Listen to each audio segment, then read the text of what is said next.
अस्सलाम वालेकुम। हाँ जी। अच्छा जी, ब्लड प्रेशर की बात हो रही थी। ब्लड प्रेशर के बारे में सबसे पहले तो ये समझना ज़रूरी है कि नॉर्मल ब्लड प्रेशर क्या होता है। तो जी वो 110 ऊपर वाला और 70 नीचे वाला, ये पहला रूल है। दूसरा ये कि मरीज़ को कब ब्लड प्रेशर का प्रेगनेंसी में हो जाता है ब्लड प्रेशर, तो हमने लेबल कब करना है। अब उसमें ऊपर वाला जब 140 और 90 नीचे वाला टच करे ना, तो पेशेंट लेबल हो जाएगा कि वो हाइपरटेंसिव है। कोशिश तो ये करनी चाहिए कि पेशेंट का इतना बीपी ना ही हो।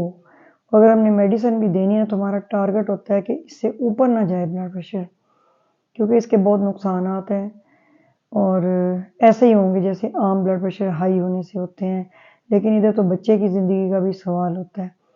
तो बेहतर यही है कि मरीज़ को काउंसलिंग कर दीजिए पहले दिन ही। जब वो पहले विज़िट पे आएगा ना, तो अगर वो ओवरवेट है तो फिर भी उसको समझाएँ, बेशक उसका बीपी ठीक हो, तो उसको समझाना चाहिए कि देखो अपनी ईटिंग हैबिट्स जो है ना वो बेहतर करो।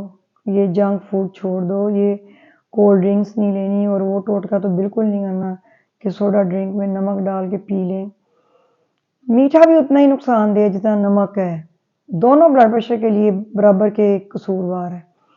अब दूसरे नंबर पे ये कि मरीज़ की नींद पूरी होनी चाहिए। अब देखिए जो प्रेगनेंसी इंड्यूस्ड जो ब्लड प्रेशर होता है ना, वो चूँकि होता प्रेगनेंसी खुद एक बड़ी स्ट्रेसफुल इवेंट होता है, या कह लें इसके हार्मोनल चेंजेज़ आती हैं और उसमें टेंडेंसी पाई जाती है कि ब्लड प्रेशर हो सकता है। हर एक को नहीं होता, 10 में से 1 को होगा और आप देख लेना उनमें ये आपको 2-3 चीज़ें लाज़मी मिलेंगी। एक ये लोग अमूमन ओवरवेट होते हैं, इनकी नींद पूरी नहीं हुई होती, इनकी ईटिंग हैबिट्स हेल्दी नहीं होती।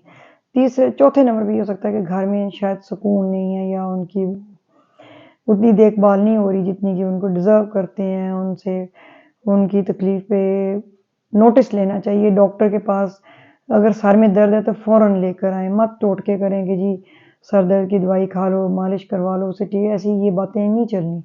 आप उसी वक़्त पेशेंट को क्लिनिक पे, हॉस्पिटल में लेकर आएँ, बीपी चेक कराएँ, दोनों बाजुओं पे चेक कराएँ और फिर देखें कि कितना आ रहा है।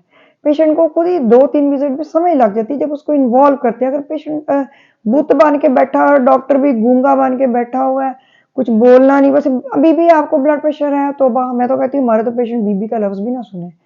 आप बड़े प्यार से उनसे बात करें जैसे आप अपने बच्चों के साथ, दोस्तों के साथ करते हैं, ऐसा लहज़ा होना चाहिए डॉक्टर का। उसको बताएँ कि देखिए आपका बीपी हो रहा है, आपको दवाई खानी होगी, आपको नींद पूरी करनी है और अपने हेल्दी लेनी है चीज़ें, जैसे घर के बने हुए खाने खाने हैं। दही खाएँ, लस्सी पिएँ, अनार इतने अच्छे आए हुए हैं, विटामिन सी है, बहुत कुछ है।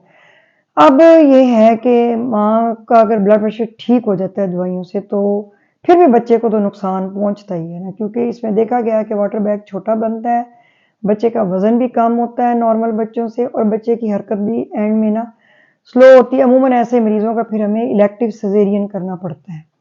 उसके पीछे अब ये एक मैं नेक्स्ट टाइम और डिटेल में समझाऊँगी।